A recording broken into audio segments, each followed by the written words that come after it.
One of the tragedies of Remonerism is that its main proponents have so much bitterness running through their veins and seeping into their souls about the biggest democratic mandate in British history that they lose all sense of perspective, all sense of democracy, and actually all sense of what's right. Step forward one Mr. John Major. As a former Prime Minister at 78 years of age, he should be a statesman-like figure. Instead, his bitterness over Brexit has turned him into a political attack dog. And his number one target is the Prime Minister, Boris Johnson, with whom he has had a 30-year feud leading to this unsavoury vendetta. The usual suspects in the mainstream media lapped up Major's highly politicised speech criticising Boris for all manner of things today. But for me, it made him look like an obsessed opponent who would rather a socialist Labour Party be running the country simply because Keir Starmer attempted to overthrow democracy too. If trust in the word of our leaders in Parliament is lost, then trust in government will be lost also. At number 10, the Prime Minister and officials broke lockdown laws. Brazen excuses were dreamed up.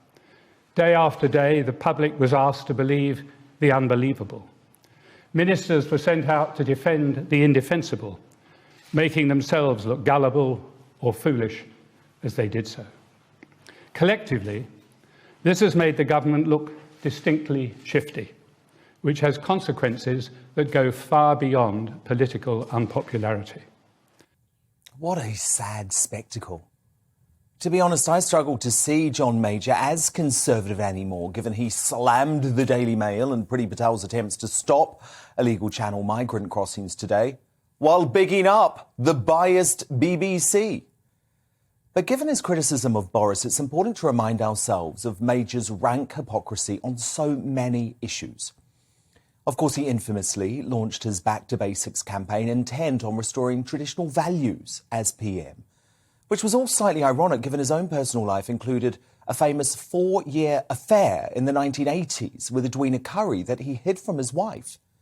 And his government was brought down spectacularly by Tony Blair in 1997 following a succession of sleaze stories. Major, who once privately said of his predecessor Margaret Thatcher, "I want her destroyed," was furious with the Iron Lady's criticism of his reign. He later moaned on the record, "It was a unique occurrence in our party's history, a former Prime Minister openly encouraging backbenchers in her own party, many of whom revered her, to overturn the policy of her successor." How ironic, given today's intervention. Of course, it's Europe that's at the heart of all of Major's fury. Today he said this of democracy. And at home, we tend to take democracy for granted. We should not. It's far more complex than simply having the right to vote. Our democracy here in the UK has always been among the strongest and most settled in the world. It rests on the conviction that the United Kingdom government acts for the well-being of all 4 of our nations.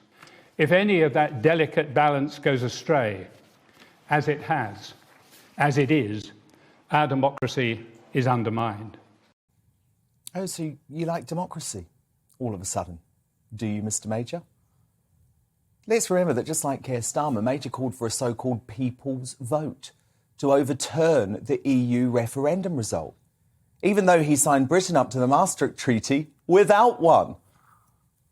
I believe that leaving the European Union is the worst foreign policy decision in my lifetime. Major criticised Boris again today for proroguing Parliament.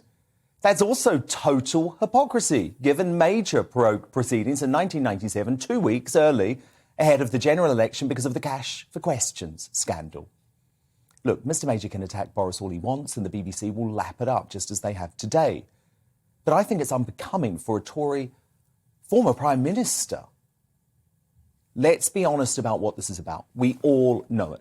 Undermining Brexit. And we will never forget that.